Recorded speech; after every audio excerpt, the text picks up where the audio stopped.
remember at all the meetings, we had the meetings that were called mayor's meetings that Kevin Davis, the parish president, was having. At the beginning of each and every meeting, the first question was, what can we do for the school system? So I think, and this was a group full of people that were all leaders in our parish, and they were saying, what can they do to help us get started? Because I think they knew if we could get back up and running, bring people home, then certainly everyone would benefit from that. All of our schools had some damage of some sort, certainly many worse than others. Salmon High School totally destroyed, the new facility that's here. So it was an opportunity for us to make sure we were taking care of all of our schools, but the ones that had the most damage, we certainly had to take care of the quickest. And it allowed us, you know, as we move forward, first to merge two schools together, Salmon High School, North Shore High School. Amazing story there. It really started with two great principals, Mike Peterson and Byron Williams, both of them willing. Byron, the principal at Salmon, and Mike, the principal at North Shore, opening their arms to the Salmon students. We were on a platoon system. I remember the first day the Salmon students showed up, North Shore students had put banners and plaques everywhere, welcoming them to them. Spanthers, they were calling them. Big time rivalries, both in Slidell, you know, competing on every way, but it was just an amazing story of people being willing to give for other students in our own community. You know, most of the time we get to help people outside of our own community, but this was a story of two schools, high school students, that were willing to come together as one and take advantage of that opportunity. And then finally we were able to put some modules in place moving towards the new building at Salmon. I think the perseverance, I remember Salmon's football coach, Jerry Leonard, saying as soon as we kicked off on our first football game, we'd already won just because we were competing. So I think it was people just coming together for a common cause. I remember the Saturday before school started back on that Monday, we drove all through the community, and we had people at each of our schools, parents, that were just helping out, trying to get the school open. And then you go by their house, and they still had debris and things in their front yard of their own house, but they chose instead to go help their child's school get open and put their own personal needs behind for the good of the school system.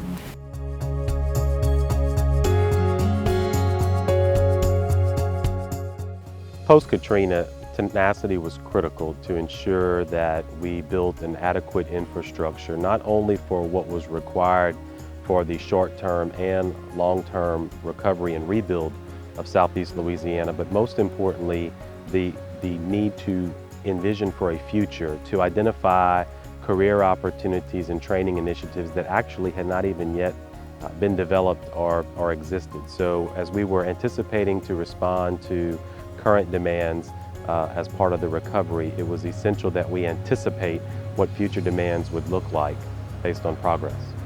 10 years post-Katrina, we now have a phenomenal collaboration, a joint collaboration of parish government, higher education, our community college partner, our university partner at Southeastern Louisiana, and most importantly, our industry partners.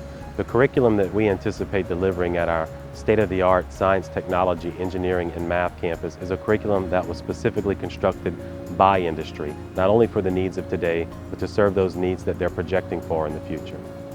When planning for the North Shore Technical Community College STEM campus and Advanced Technology Center in Lacombe, I was extremely pleased with the rally from our community. Again, key stakeholders from parish government to our industry partners and our education partners, but most importantly, our citizens. I've had the opportunity over the past year to visit schools, our K-12 system. Superintendent Foles, our St. Tammany Parish Schools, have done a phenomenal job of getting ahead of the campus and ensuring that our students who are enrolled in STEM academies have a clear understanding of what's about to happen here. We have already begun enrolling students as early as this fall in anticipation of our grand opening in fall of 16 as we build our first cohort of students to enter the facility upon opening. But even more significant is the work that's taken place and the support and rally surrounding the relocation of what was once the old Slidell Technical College, damaged by Katrina. That campus has been approved to be reconstructed next door to our STEM campus as an advanced technology center, which will only further enhance and support a robust curriculum offering. Our main focus in what's taken place here in Lacombe is centered on progressive educational attainment. And so what we're going to provide for our citizens is a long-term pathway that will guide them to the careers of today and those of the future.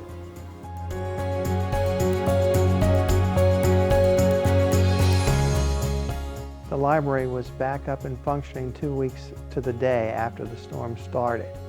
And for most people that came in or discovered that we were here, the very first thing that they commented on, it was great to be back in air conditioned. This is the first normal thing that we have done in that time period. And it was just one story after another. Our staff, of course, many of them had lost and had damage as well, but for them it was psychologically beneficial to be able to help others. And it was everything imaginable, from people needing to contact lost loved ones to let them know that they were still alive. There was also people that had the ability to talk to people in their businesses and such.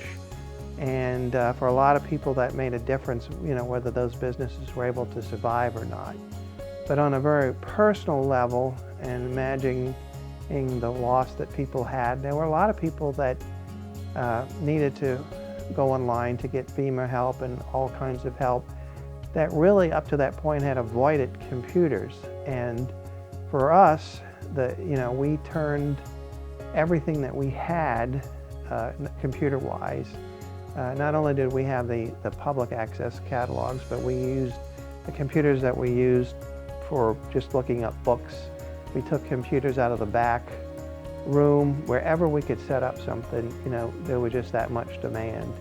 And to be a part of that and to help the community recover, was a wonderful thing to be able to do, and certainly therapeutic for us as a staff.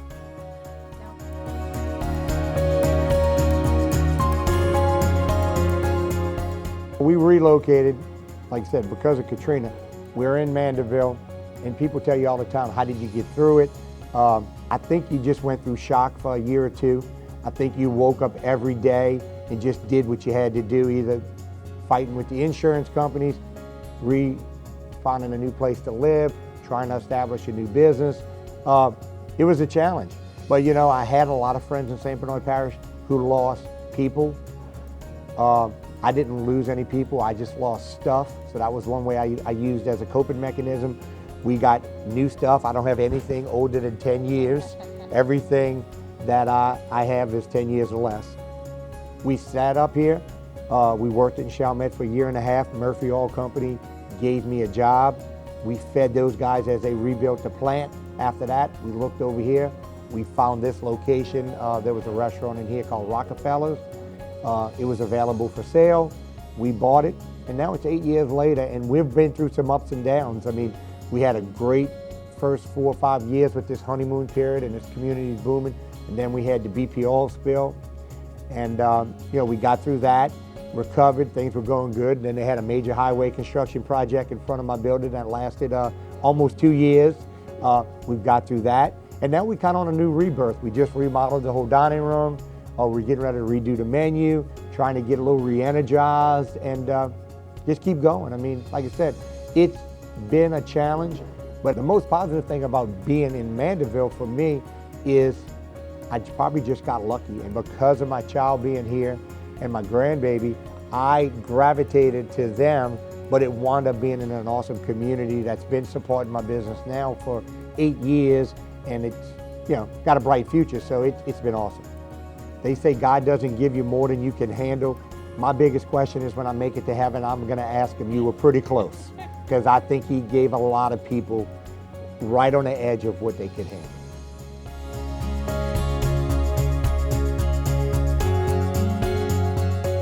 I did not have the tenacity to read. I did not want to do it. I refused 7 years. I'm very happy at what I was doing, went back into doing construction on a much smaller scale. I had a person that I leased a building to, and he would see me practically every other night. I'd be coming in from my construction job. And one night he just caught me and he said, what is it? He really wanted to know. He would ask me this question over and over again, what would it take to put me back in Soda Shop? We decided to go ahead and open the business back. Exactly something like 30 days before Isaac, which put another, another 3 inches of water in the building, enough to buckle all the brand new floors that hadn't even been down a month. But we opened about 2 weeks before Isaac. To the day, it came to the day 7 years after Katrina. Now that was tenacity, because I should have just given up then. The thing I missed most was my customers. Our little motto is we serve members. Everybody wants to know what we serve here. You know, okay, we serve ice cream, banana splits, small shakes, soda sundaes, floats. But probably the thing that we serve best is memories. When you're around here all day long, day in, day out, you watch the grandparents bringing in their grandkids, and they talk about how they used to have to churn ice cream by hand, and they have to explain to the kids about ice and rock salt. These children have never seen anything like that. They can't even believe it. And they talk about that being out on a hot Sunday, a picnic or something, and having to bring everything and churn the ice cream. Those memories, and those memories that they are passing along to those grandchildren is what those grandchildren will remember about their grandmother or grandfather. And that's, you know, I have, it's surprising the number of people that have come in here and they talk about all of the memories and them coming here with their grandparents. And I know when they say that, the grandparents are no longer with them. And that's why they come back, because this was a happy place and that they spent with their relatives.